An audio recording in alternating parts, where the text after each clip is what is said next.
La sorcière de la rue Mouffetard, un texte de Pierre Gripari, lu par Frédéric Ferron. La sorcière de la rue Mouffetard. Il y avait une fois dans le quartier des Gobelins à Paris une vieille sorcière, affreusement vieille et laide, mais qui aurait bien voulu passer pour la plus belle fille du monde. Un beau jour, en lisant le journal des sorcières, elle tomba sur le communiqué suivant. « Madame, vous qui êtes vieille et laide, vous deviendrez jeune et jolie. Et pour cela, mangez une petite fille à la sauce tomate. » Et plus bas, en petites lettres. « Attention, le prénom de cette petite fille devra obligatoirement commencer par la lettre N. » Or, il y avait dans ce même quartier une petite fille qui s'appelait Nadia. C'était la fille aînée de Papa Saïd, je ne sais pas si vous le connaissez, qui tenait l'épicerie buvette de la rue Broca. « Il faut que je mange Nadia, se dit la sorcière. » Un beau jour, que Nadia était sortie pour aller chez le boulanger, une vieille dame l'arrêta.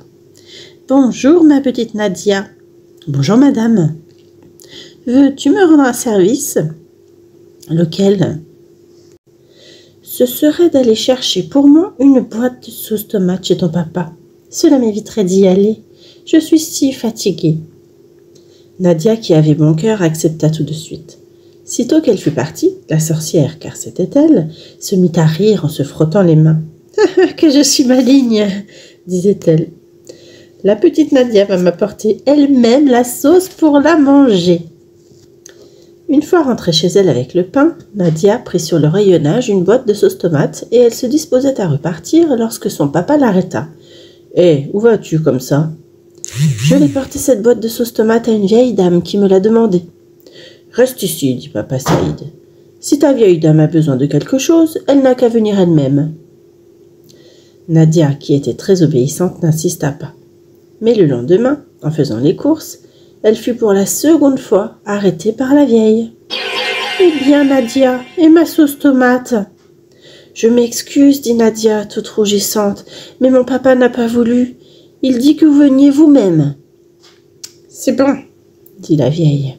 J'irai. » Le jour même, en effet, elle entrait dans l'épicerie. « Bonjour, monsieur Saïd. »« Bonjour, madame. Vous désirez ?»« Je voudrais Nadia. »« Hein ? Oh, pardon, je voulais dire une boîte de sauce tomate. »« Ah bon, une petite ou une grande ? » ?»« Une grande, c'est pour Nadia. »« Quoi ? Non, je voulais dire, c'est pour manger des spaghettis. » « Ah, bien, justement, j'ai aussi des spaghettis. »« Oh, ce n'est pas la peine, j'ai déjà Nadia. »« Comment ? Excusez-moi, je voulais dire les spaghettis, je les ai déjà chez moi. »« En ce cas, voici la boîte. » La vieille prit la boîte, la paya, puis au lieu de partir, se mit à la sous-peser. « C'est peut-être un peu lourd. Est-ce que vous ne pourriez pas... » « Quoi ? Envoyer Nadia la porter chez moi ? » Mais Papa Saïd se méfiait. « Non, madame, nous ne livrons pas à domicile. Quant à Nadia, elle a autre chose à faire. Si cette boîte est trop lourde pour vous, eh bien tant pis, vous n'avez qu'à la laisser. »« C'est bon, dit la sorcière, je l'emporte. Au revoir, monsieur Saïd. »« Au revoir, madame. » Et la sorcière s'enfuit avec la boîte de sauce tomate. Une fois rentrée chez elle, elle se dit « J'ai une idée. Demain matin, je vais aller rue Mouffetard et je me déguiserai en marchande. Lorsque Nadia viendra faire les courses pour ses parents, je l'attraperai. » Le lendemain, elle était rue Mouffetard, déguisée en bouchère, lorsque Nadia vint à passer. « Bonjour, ma petite fille. Tu veux de la viande ? » ?»« Ah non, madame, je viens acheter un poulet. »« Oh, zut !» pensa la sorcière. Le lendemain, elle se déguisait en marchande de volailles. « Bonjour, petite. Tu m'achètes un poulet ? » ?»« Ah non, madame. Aujourd'hui, je veux de la viande. »« Oh, crotte !» pensa la sorcière. Le troisième jour, déguisée à nouveau, elle vendait à la fois de la viande et de la volaille. « Bonjour, Nadia. Bonjour, ma petite fille. Qu'est-ce que tu veux ? Tu vois, aujourd'hui, je vends de tout. Du bœuf, du mouton, du poulet, du lapin. »« Oui, mais moi je veux du poisson. »« Oh, flûte !» Rentrée chez elle, la sorcière réfléchit, puis elle eut une nouvelle idée. « Eh bien, puisque c'est comme ça, demain matin, je deviendrai à moi toute seule toutes les marchandes de la rue Mouffetard. » Et en effet, le jour suivant, toutes les marchandes de la rue Mouffetard, et il y en avait exactement 267, c'était elle.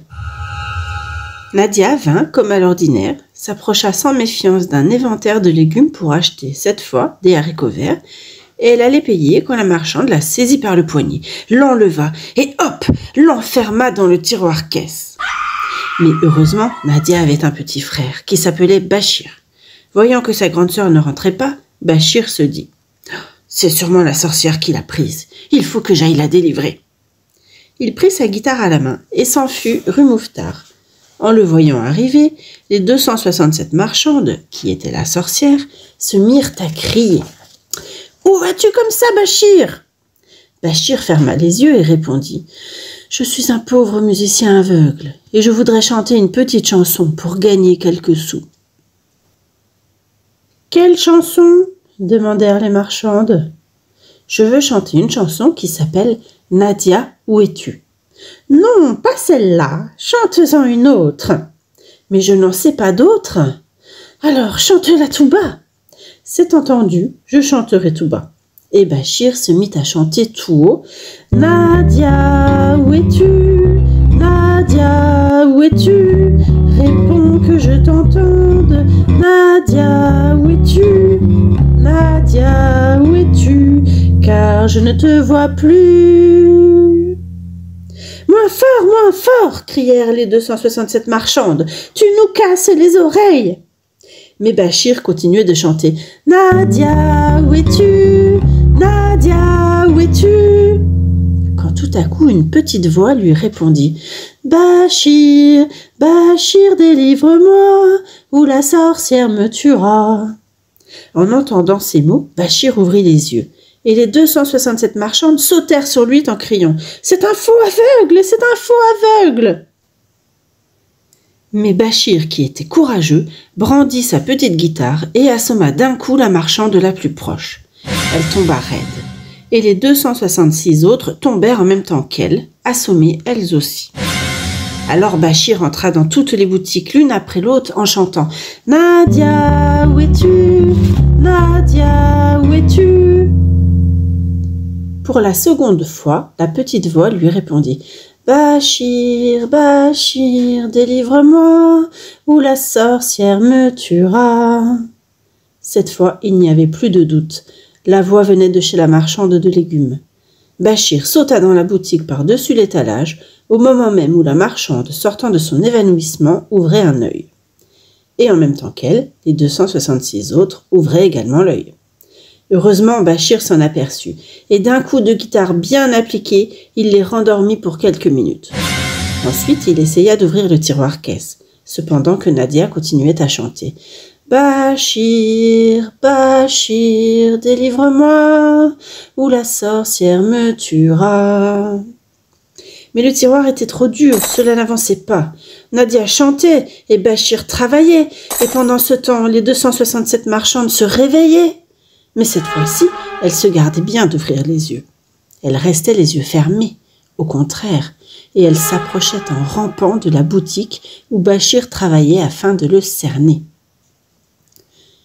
Comme Bachir, épuisé, ne savait plus que faire, il vit passer un grand marin, tout jeune et très costaud, qui descendait la rue. « Bonjour, marin, veux-tu me rendre un service ?»« Lequel ?»« Ce serait de porter ce tiroir-caisse jusque chez nous. Ma sœur est enfermée dedans. » « Et qu'est-ce que j'aurai comme récompense ? » ?»« Tu auras l'argent, et moi, j'aurai ma sœur. »« D'accord. » Bachir souleva le tiroir-caisse et alla le passer au marin, quand la marchande de légumes, qui s'était approchée tout doucement, l'attrapa par un pied et se mit à glapir. « Ah, brigand, je te tiens !» Bachir perdit l'équilibre et laissa échapper le tiroir-caisse.